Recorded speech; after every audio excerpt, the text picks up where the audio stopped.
ونستعينه ونستغفره ونؤمن به ونتوكل عليه ونعوذ بالله من شرور أنفسنا ومن سيئات أعمالنا من يهده الله فلا مضل له ومن يضلله فلا هادي له ونشهد أن لا إله إلا الله وحده لا شريك له ونشهد أن سيدنا ومولانا محمدا عبده ورسوله صلى الله تعالى على خير خلقه محمد وعلى آله وأصحابه ومن تبعهم بإحسان إلى يوم القيامة.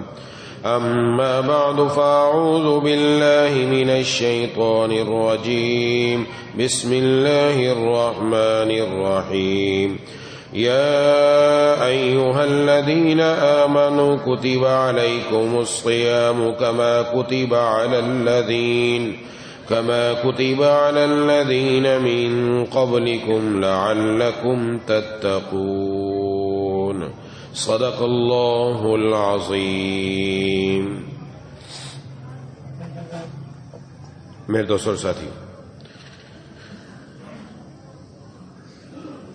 اللہ تبارک و تعالیٰ کا بہت بڑا احسان ہے اور شکر ہے کہ اللہ تبارک و تعالیٰ نے ہم سب کو ایک بار پھر ماہ رمضان المبارک جیسا برکتوں والا مہینہ نصیب فرمایا. الحمدللہ. اللہ تبارک و تعالیٰ کی طرف سے پوری دنیا میں رحمت کی برسات ہو رہی ہے، اور اس رحمت کا تعلق اس مہینے سے ہے. جو بندہ بھی اللہ تبارک و تعالیٰ کی طرف آئے گا یقیناً اللہ تبارک و تعالیٰ کی ان رحمتوں کا مستحق ہوگا.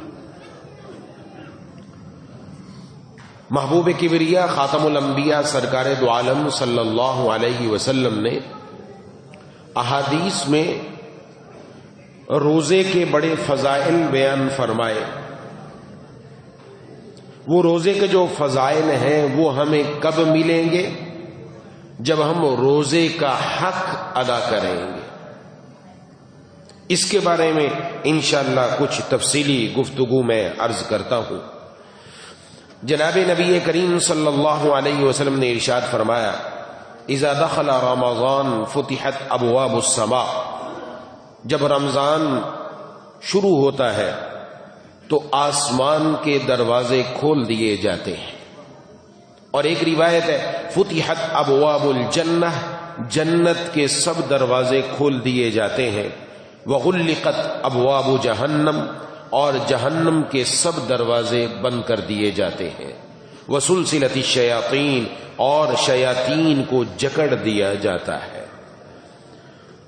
جنت کے دروازے، جہنم کے دروازے ہمارے سامنے نہیں ہے، لیکن محبوب کبریا خاتم الانبیاء سرکار دو عالم صلی اللہ علیہ وسلم نے ارشاد فرمایا: ہمیں 100% یقین ہے کہ یہ رمضان شروع ہوتے ہی اللہ نے جنت کے سب دروازے کھول دیے. 100% یقین ہے کہ جہنم کے سب دروازے بند کر دیے. یہ 100% یقین ہے.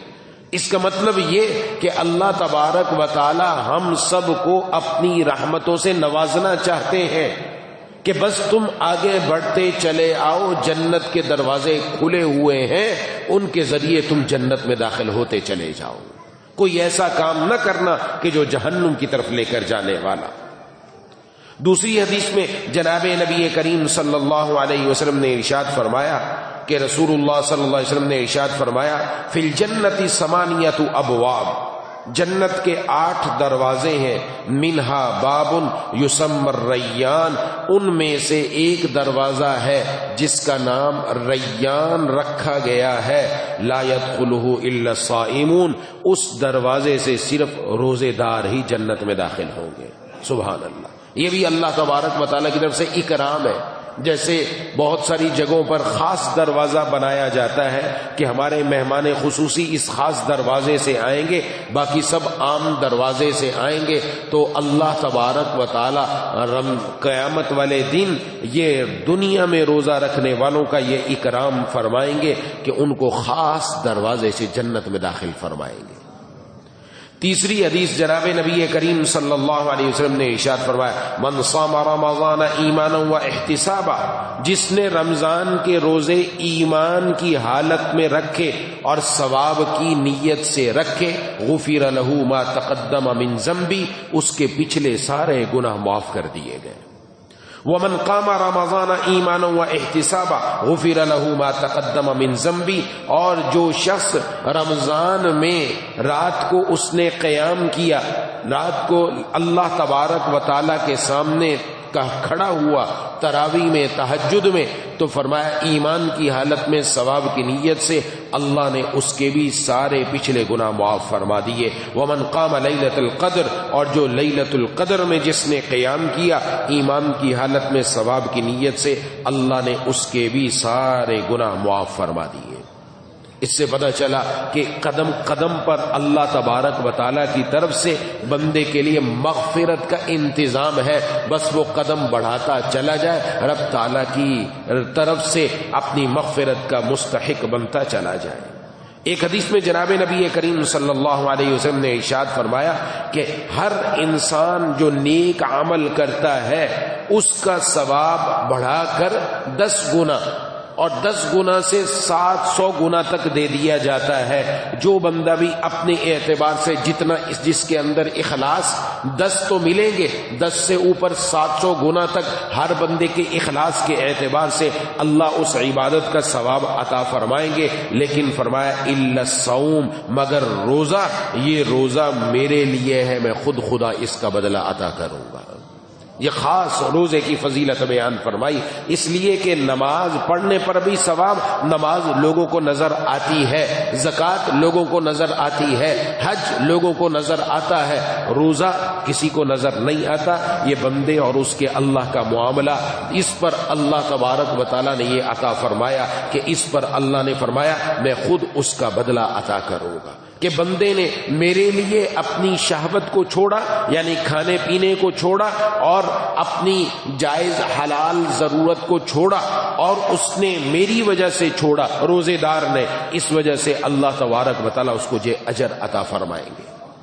اور ایک اور حدیث میں جناب نبی کریم صلی اللہ علیہ وسلم نے ارشاد فرمایا، جب رمضان کے مہینے کی پہلی رات آتی ہے، پہلی رات، تو کیا ہوا تھا؟ سفرت الشیاطین، شیاطین جکڑ دیے جاتے ہیں، اور سرکش جنات بھی جکڑ دیے جاتے ہیں، اور جہنم کے سب دروازے بند کر دیے جاتے ہیں، ان میں سے کوئی دروازہ کھلا نہیں رہتا، اور جنت کے سب دروازے کھول دیے جاتے ہیں، ان میں سے کوئی دروازہ بند نہیں رہتا، اور ایک پکارنے والا پکارتا ہے، اے نیکی کی طرف، اے نیکی کے طالب، اے نیکی کو تلاش کرنے والے، متوجہ ہو جا، آگے بڑھ، اور اے برائی کے طالب رک جا، باز آ جا۔ اور ہر رات میں اللہ بہت سارے لوگوں کو جہنم سے آزادی عطا فرماتے ہیں۔ یہ کس میں؟ یہ ماہ رمضان میں یہ سارے فضائل اللہ تبارک و تعالی عطا فرماتے، کن کو؟ روزہ رکھنے والوں کو۔ ایک حدیث میں ارشاد فرمایا، الصیام والقرآن، روزہ اور قرآن کل قیامت والے دن دونوں سفارش کریں گے۔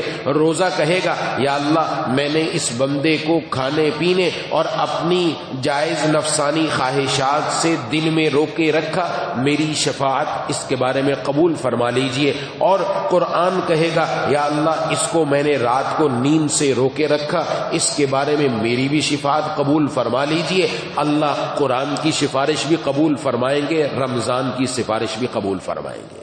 تو یہ بھی بہت بڑی سعادت کہ قرآن اور رمضان یہ دونوں ہمارے سفارشی بن جائیں، اس پر اللہ تبارک و تعالی نوازیں گے۔ اور ایک اور حدیث میں جناب نبی کریم صلی اللہ علیہ وسلم نے فرمایا کہ اس مہینے کے اندر نفل کا ثواب فرض جیسا ہے اور فرض کا ثواب 70 فرضوں جیسا ہے. نفل پڑھنے پر اللہ فرض والا ثواب عطا فرماتے. 5 فرض تو پڑھنے، اس کے ساتھ جتنے نوافل پڑھتے چلے جائیں گے، تہجد، اشراق، چاشت، اوابین، ہر نماز کے بعد کے نوافل، ہر نفل پر اللہ فرض والا ثواب عطا فرمائیں گے. دنیا کے اندر انسان جب کسی دوسرے ملک میں جاتا ہے اس ملک کی کرنسی اپنے ساتھ لے کر جاتا ہے. اگر سعودی عرب حج کے لیے، عمرے کے لیے جانا ہے تو ریال لے کر جاتا ہے. اگر کسی دوسرے ملک جانا ہے وہاں کے اعتبار سے یورو، ڈالر، دوسری کرنسیاں لے کر جاتا ہے. ہم دنیا سے سفر کر کے آخرت کی طرف جانے والے، اور آخرت کی سب سے بڑی کرنسی نیکی ہے. اس دنیا میں نیکی جتنی جمع کریں گے کل قیامت والے دن وہی جا کر ہمارے کام آئے گی. اس لیے یہ نیکیاں کمانے کا سیزن ہے، یہ نیکیاں حاصل کرنے کا سیزن ہے. قدم قدم پر اللہ تبارک و تعالی نیکیوں سے نواز رہے. نفل پر فرض والا ثواب اور فرض پر 70 فرضوں والا ثواب ہمارے اختیار میں ہے. ہم اپنی نیکیاں بڑھاتے چلے جائیں، اور ایک مومن کا یہی کام ہونا چاہیے کہ وہ اپنے جتنی بھی رب تعالیٰ کی طرف سے رحمتیں آ رہی ہیں سمیٹ کر اپنے ساتھ ملاتا چلا جائے. انشاءاللہ ادھر رمضان ختم ہوگا، اللہ اس کی مغفرت کا اعلان فرما دیں گے. یہ تب ہوگا جب ہم آگے بڑھیں گے. اور ساتھ ہی یہ فرمایا جس نے روزہ رکھا پھر کسی دوسرے کو روزہ کھلوایا بھی، صرف خود روزہ نہیں رکھا دوسرے کو روزہ بھی کھلوایا، فرمایا اللہ تبارک و تعالی اس روزہ کھلوانے والے کے تمام گناہوں کو معاف فرما دیں گے. نمبر 1. نمبر 2، اللہ تبارک و تعالی اس کو جہنم سے آزاد فرما دیں گے. نمبر 3، جس کو اس نے روزہ کھلوایا اللہ نے اس کو جتنا ثواب روزہ رکھنے پر دیا وہی ثواب اللہ اس روزہ کھلوانے والے کو عطا فرمائیں گے. اس کا مطلب ہم اپنے ایک روزے کے ساتھ مزید 10 روزوں کا، 15 روزوں کا، 20 روزوں کا ثواب حاصل کر سکتے ہیں. اس کے لیے ضروری نہیں پیٹ بھر کر کھلانا. کسی کو کھجور دے دی، کسی کو پانی کا ایک گلاس دے دیا، لسی کا گلاس دے دیا، اسی پر بھی اللہ یہ ثواب عطا فرما دیں گے. تو قدم قدم پر ہمارے لیے یہ ساری چیزیں کس کے لیے؟ میرے اور آپ کے لیے. ہر مسلمان جو اس وقت رب تعالیٰ کی طرف آ گیا یہ اللہ تبارک و تعالیٰ اس کو یقیناً ان تمام چیزوں سے نوازیں گے. لیکن یہ کب ہوگا؟ یہ کب ہوگا؟ یہ تھوڑی سی سوچنے کی بات ہے. اس طرف توجہ کرنے کی ضرورت ہے کہ جب روزہ واقعتاً روزہ ہو، ایک ہے روزے کا ظاہر، ایک ہے روزے کا باطن. جب روزے کے ظاہر کے ساتھ روزے کا باطن بھی آ جائے گا اللہ تعالی روزے والا یہ ثواب عطا فرما دیں گے. روزہ ہمارا ایسی شان والا ہو جائے کہ جس سے مغفرت ہو جائے کہ جناب نبی کریم صلی اللہ علیہ وسلم نے ایک حدیث شریف میں ارشاد فرمایا، وعید ارشاد فرمائی کہ 3 آدمی جن کے لیے آپ نے بد دعا کی کہ آپ جب ممبر پر تشریف لائے پہلی سیڑھی پر قدم رکھا فرمایا آمین، دوسری سیڑھی پر قدم رکھا فرمایا آمین، تیسری سیڑھی پر قدم رکھا فرمایا آمین، اور بعد میں بتایا کہ جبرائیل امین تشریف لائے تھے، انہوں نے 3 بد دعائیں کی. ایک وہ کہ جس کے سامنے میرا نام لیا جائے اور وہ مجھ پر درود نہ بھیجے تو اس کے اوپر فرمایا کہ تباہ و برباد ہو وہ شخص. میں نے کہا آمین. دوسرا وہ جس نے اپنے والدین کو بڑھاپے کی حالت میں پایا اپنے لیے جنت نہ حاصل کروا سکا، تباہ و برباد ہو وہ شخص. میں نے کہا آمین. تیسرا وہ جس نے رمضان پایا اور پھر بھی اس کی مغفرت نہ ہو سکی، انہوں نے کہا تباہ و برباد ہو وہ شخص. میں نے کہا آمین. جس سے پتہ چلا صرف روزہ رکھ لینا کافی نہیں بلکہ روزے کے ظاہر کے ساتھ روزے کا باطن جب آئے گا تب روزے کی شان ایسی بن جائے گی جو ہمیں اللہ تبارک و تعالی سے گناہوں کو معاف کروا دے گی. اور اب وہ روزے کا باطن کیا ہے؟ وہ قرآن کریم میں جو آیت میں نے تلاوت کی اس میں اللہ نے فرمایا لعلکم تتقون، تاکہ تمہارے اندر تقوی پیدا ہو جائے. تقوی کس کو کہتے ہیں؟ تقوی کا مطلب کیا ہے؟ ڈرنا، بچنا. 2 چیزیں، ڈرنا، بچنا. وَأَمَّا مَنْ خَافَ مَقَامَ رَبِّهِ وَنَهَى النَّفْسَ عَنِ الْهَوَىٰ فَإِنَّ الْجَنَّةَ هِيَ الْمَأْوَىٰ. جو شخص اللہ تبارک و تعالیٰ کے سامنے کل قیامت والے دن کھڑا ہونے سے ڈر گیا اور ڈرنے کی وجہ سے وہ گناہوں سے بچ گیا، اس نے اپنے آپ کو نفسانی خواہشات سے، بری خواہشات سے، برے جذبات سے روکا، فرمایا جنت اسی بندے کا ٹھکانہ ہے. تو یہ کب ملے گا؟ یہ تقوی باطن کے ساتھ تعلق رکھتا ہے. اس کے لیے دوسری حدیث شریف میں جناب نبی کریم صلی اللہ علیہ وسلم نے ارشاد فرمایا کہ جس نے روزہ رکھ کر جھوٹی بات نہ چھوڑی، یعنی اس کی زبان پر اب بھی جھوٹ جاری ہے، جھوٹ پر عمل کرنا نہ چھوڑا تو فرمایا اللہ تبارک و تعالیٰ کو اس کے بھوکے پیاسے رہنے کی کوئی ضرورت نہیں ہے۔ اس کا مطلب یہ ہوا کہ روزہ تو رکھا تھا لیکن روزے کے اندر اس نے اپنی زبان کو اللہ کی نافرمانی سے نہ روکا، جس کی وجہ سے وہ روزے کے ثواب سے محروم ہو گیا۔ فرض روزہ تو ادا ہو جائے گا لیکن وہ روزہ جس کی شان یہ ہو کہ وہ بندے کے گناہوں کو معاف کروا دے، وہ والی شان اس کے اندر نہیں آ سکتی۔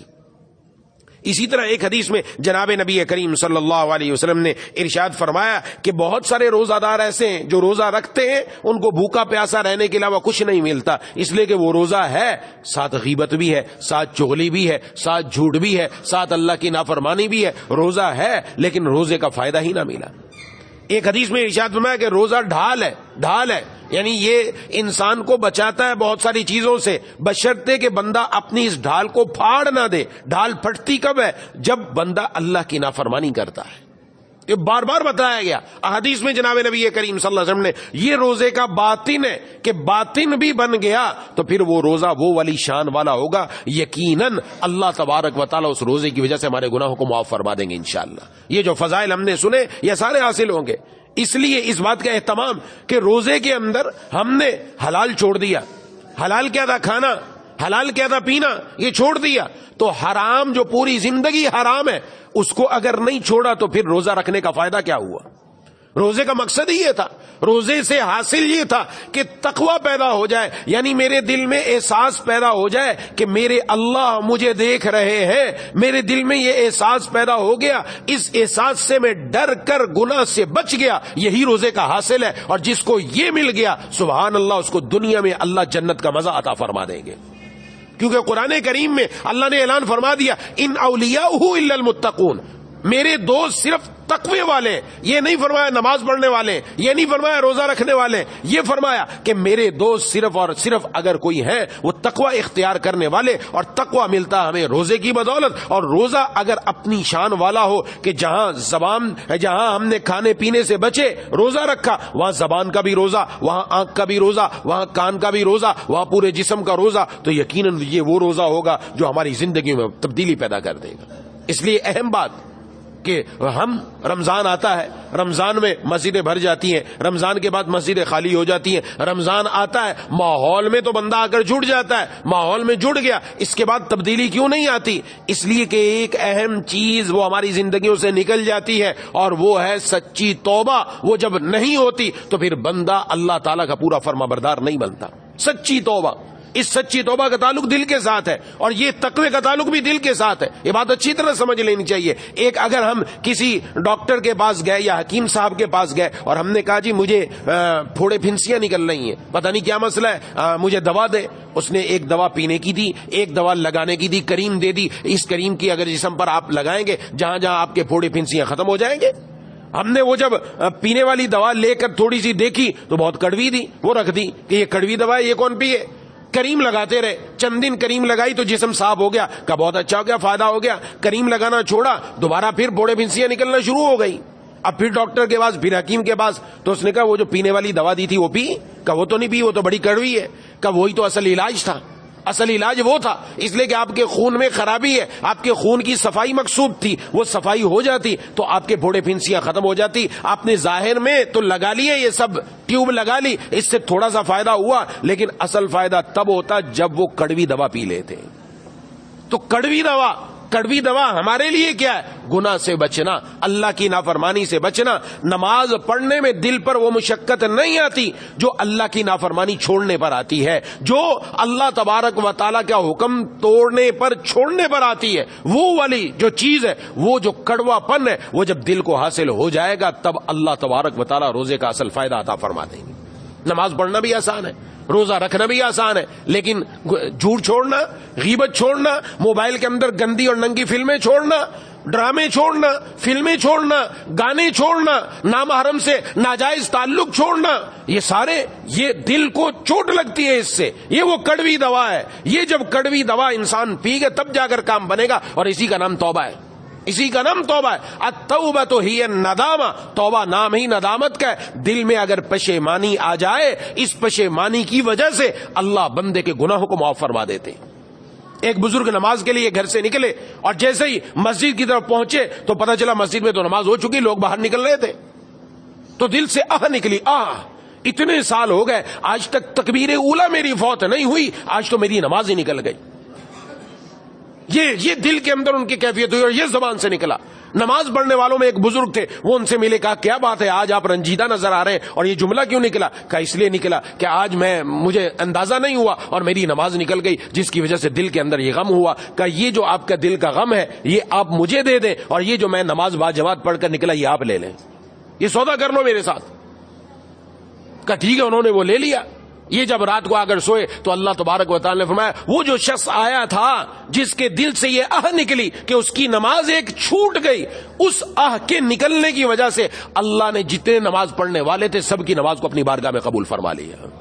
التوبۃ ہی الندامہ، ندامت یہ دل کے اندر، دل کے ساتھ اس کا تعلق ہے، ظاہر کے ساتھ تعلق نہیں۔ میں نے زبان سے پڑھا استغفر اللہ ربی من کل ذنب واتوب الیہ، توبہ ہو گئی، نہیں ہوئی توبہ، یہ زبان سے لفظ بولا ہے، میرا دل بھی اس کے ساتھ ہے کہ نہیں؟ اور دل ساتھ تب ہوگا جب دل اس بات پر تیار ہو جائے کہ میں نے اپنے دل کو تمام غیر اللہ سے، تمام گناہوں سے، گندی اور ننگی فلموں سے، گانوں سے خالی کر دیا، اس دل میں صرف اللہ آ گئے۔ جب میرا موبائل پاک ہو جائے، جب میری آنکھ پاک ہو جائے، جب میرا گھر پاک ہو جائے، جب میرا جسم گناہ سے پاک ہو جائے، جب میری زبان گناہ سے پاک ہو جائے، تب ہے روزہ اصل فائدہ کہ جہاں روزہ زبان کا تھا، پیٹ کا تھا، وہاں روزہ زبان کا بھی ہے، وہاں روزہ پورے جسم کا بھی ہے۔ یہ ہے اصل روزہ جو ہمیں حاصل ہونا ہے۔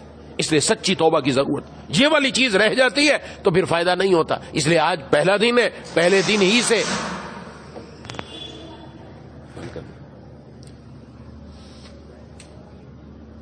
دن ہی سے اللہ تبارک و تعالیٰ کے سامنے رو کر سچی توبہ کرنی ہے، اور یقیناً اللہ ہماری طرف متوجہ ہے، یقیناً اس میں کوئی دو باتیں نہیں ہیں، متوجہ ہے اللہ تبارک و تعالیٰ کی رحمت ہماری طرف متوجہ، تبھی تو جنت کے سب دروازے کھول دیے گئے، جہنم کے سب دروازے بند کر دیے گئے۔ اللہ چاہ رہے ہم سب جنتی بن جائیں، ہم سب جہنم سے بچنے والے بن جائیں۔ اللہ تبارک و تعالیٰ ہماری طرف متوجہ ہے، ہم اللہ کی طرف متوجہ ہو جائیں، ہم اللہ کی طرف متوجہ ہو جائیں۔ الحمدللہ اللہ کا شکر ہے کہ اللہ نے غافلین میں نہیں رکھا کہ رمضان آیا پتہ ہی نہ چلا، نہیں، غافلین میں نہیں۔ اللہ کا فضل ہے، روزہ رکھنے کی، سحری کرنے کی بھی توفیق دی، تراویح کی بھی توفیق دی، مسجد میں آنے کی بھی توفیق دی، نماز کی بھی توفیق دی۔ الحمدللہ الحمدللہ الحمدللہ بار بار کہنا چاہیے، جتنی مرتبہ شکر ہوگا اتنا کام بنے گا۔ ساتھ سچی توبہ کہ اللہ میں آج آپ کے سامنے آ کر سچی توبہ کرتا ہوں، میں انشاءاللہ آج کے بعد کوئی گناہ نہیں کروں گا انشاءاللہ۔